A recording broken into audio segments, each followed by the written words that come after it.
everybody, and welcome back to Two Game Mats. It's Matt Palmer. And it's Matt Steele. And today we're having a very fun viewing party. I know, we're having a viewing party. Yes. We're going to watch some of our favorite live performances that kind of made us the performers and musicians and whatever you do, we are today. We'd like to introduce each other to our wonderful videos that we all love. You with your pop stuff and me with my musical theater classic stuff. Timeless nonsense.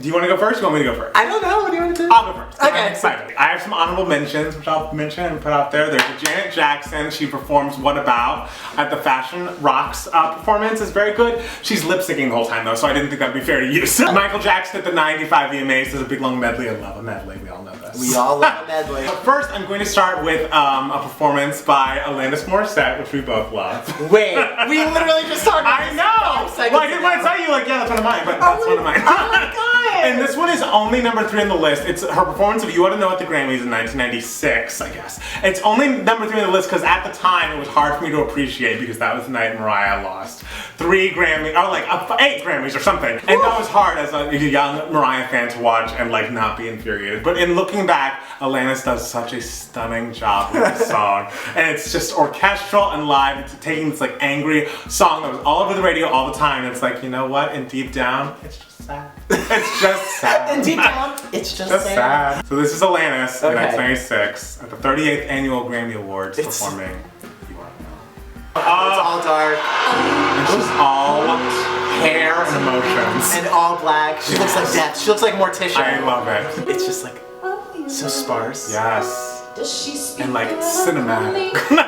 The thing I love about this performance is just like how she's just sitting on the chair, holding her arms in her lap, and she looks like she's about to explode. And she looks almost detached, like it's like creepy. Yeah, it's creepy. It's just like, oh, Alanis, I feel so much. Oh, and she's like barely wearing makeup and is just like all emotion. And it's like 19, right? She's a child. She's so like uncomfortable with all this attention is like what you find out later. She like did not like this era of her life at all. She's like, I did not like being that famous. And look, some people don't like it. She's like, I couldn't go anywhere, I had no privacy. Oh, and look at the people that showing the presidents of the United States. Why were they invited to the Grammys? Oh. But just stunning. And it's like you hear that angry song and like, oh, who's that angry girl on the radio? It's like, no, she's an artiste. And you will listen to her. My first choice, I'm not gonna like rank them because like they're all wonderful. We just watched this a couple days ago. Uh-oh. But I feel like Matt Palmer didn't really appreciate it. Oh god, here we go. So we're going to discuss it. It's, I think, the greatest performance of all time is Ellen Green in Little Shop of Horrors. Did we just watch this? Yes, at Corey's. Oh, I don't remember this part. What? I remember we watched Liza Minnelli. I enjoyed because she gave me a lot of Gaga feels. You don't remember watching Ellen Green? No. I'm sorry, I don't. At the 1998 Hey Mr. Producer concert, tribute to the producer Cameron McIntosh, it is literally the greatest 4 hours of musical theater. 4 hours? It's like 3 hours, something, I don't even know. It's like an eternity, but it's literally heaven. It's all of the greats from Broadway and the London stage, except for Patti LuPone. She was not having a good 1998, so she did not win it. There we go.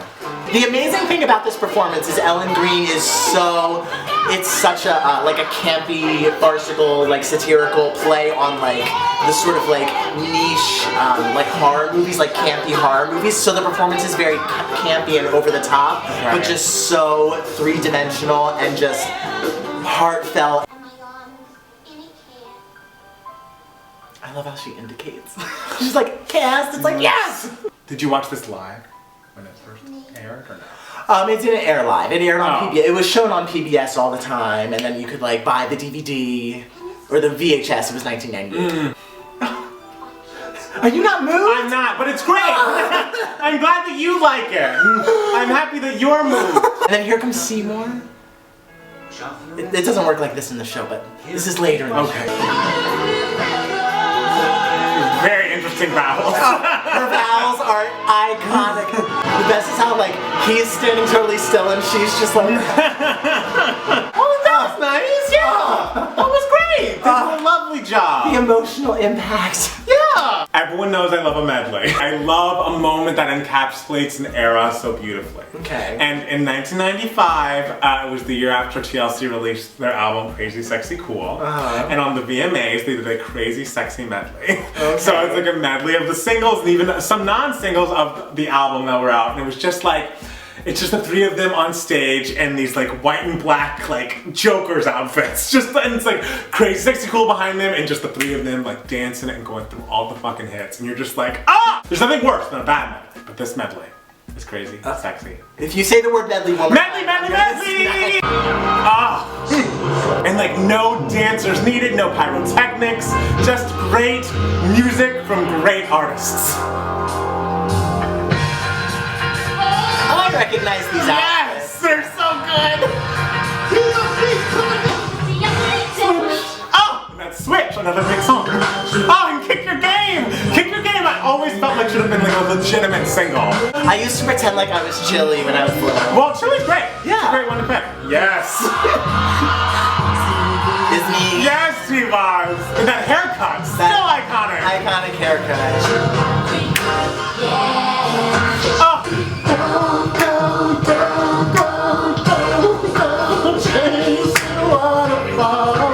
Thank you, TLC. Like, just the effortlessness. The whole album is only like 3 songs. I know, but it's just a medley of the songs. I was expecting the whole damn album. No! Like the VMAs. Like the Beyonce. No, this is a 3.5 minutes. We only have so much time. Okay. Like the VMAs. Matt Palmer, I've never shown this to you. Oh my god. This is my absolute favorite live Carol Channing performance. Oh my! Yes, it is from her 1961 musical review Showgirl. They filmed it and broadcast it on TV. The musical review is kind of just like a bunch of skits, a bunch of little songs. Like when Jessica Simpson had that variety show. Yeah, it's like a variety show, except it's not Jessica. I love it because it is her most subtle work. Oh my! I know subtle and Carol Channing do not go together. Right. You just see how fucking brilliant she is with her body, with her movement, because it's just like she like contains it and then she just like lets it explode and then she contains it. It's a song called Calypso P. Look for the shapes. It's all about the shapes. Is it gonna be like square? It's How old is she here? 1961. She was born in 21. She's 40 here. Very contained. It's a cute song. It's adorable song. She's so weird. I know. It's my dream to perform this song in front of an audience. Do you mean like an audience at a theater? Like you invite your friends over? I don't understand this choreography, but it's just so fucking good. This all seems so intentional. Like It's so intentional. Every moment is just so specific. Right. Yes, bitch. Yes. When you perform this, are you doing the same? Everything. Everything. And then this part is just, it's like she's going through molasses. It's like, yes. She's like a very like sexual response to this that's so hard to take.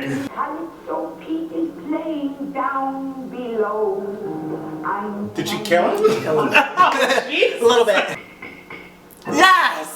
Arms out, that's her signature pose. A lot of her stuff is very outward to the audience, and this is like so like. And then when she like explodes, she really just explodes in the shapes. Oh. Does she kill her too? I just need to know who's dead at the end of this. Calypso P, and I'm assuming she at least gave the woman a black eye. Right. I will say, I don't know how much Carol you've shown me. That was by far my favorite.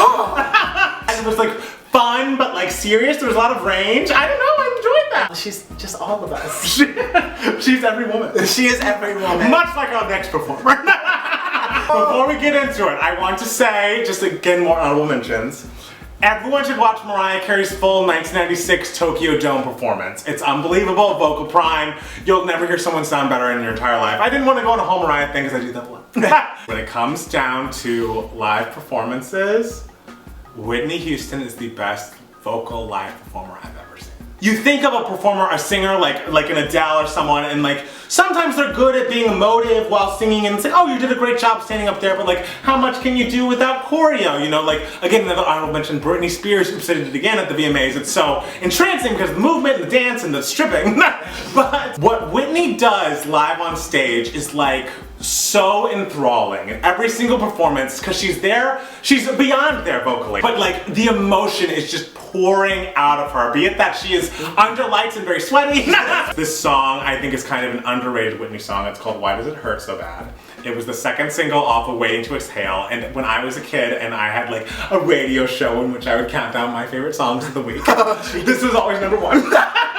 I remember she performed it on the 1996 MTV Movie Awards. You look around and the set is ridiculous. It's like a playing card theme. And you're like, this is so fucking stupid. But all it is Whitney sitting with like sweating up a storm in like some whatever shoes or whatever outfit, sitting in kind of a whatever way, but just like emotion just pouring. And the way that she changes the songs, like, it's like you almost wonder, are you making a mistake versus the studio version? But then she goes and makes it better, and it's like, yes! Whitney! I will play for you now. Okay, we'll see it. We'll see the cards. Why Does It Hurt So Bad from the MTV Movie Awards. Why Does It Hurt So Bad? Ah!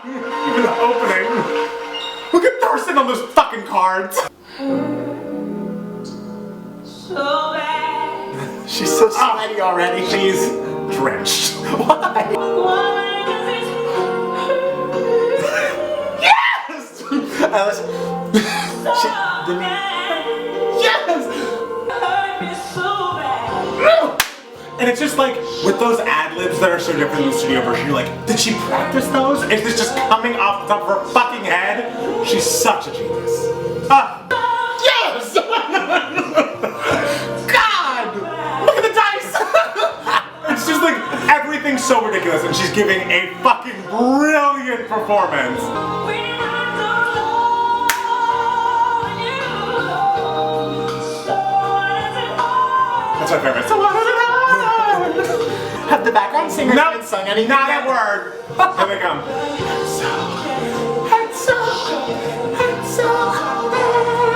Oh, shake that hair. This whole beat is off on this break. Like she's ahead of it, but it's just like. Yes!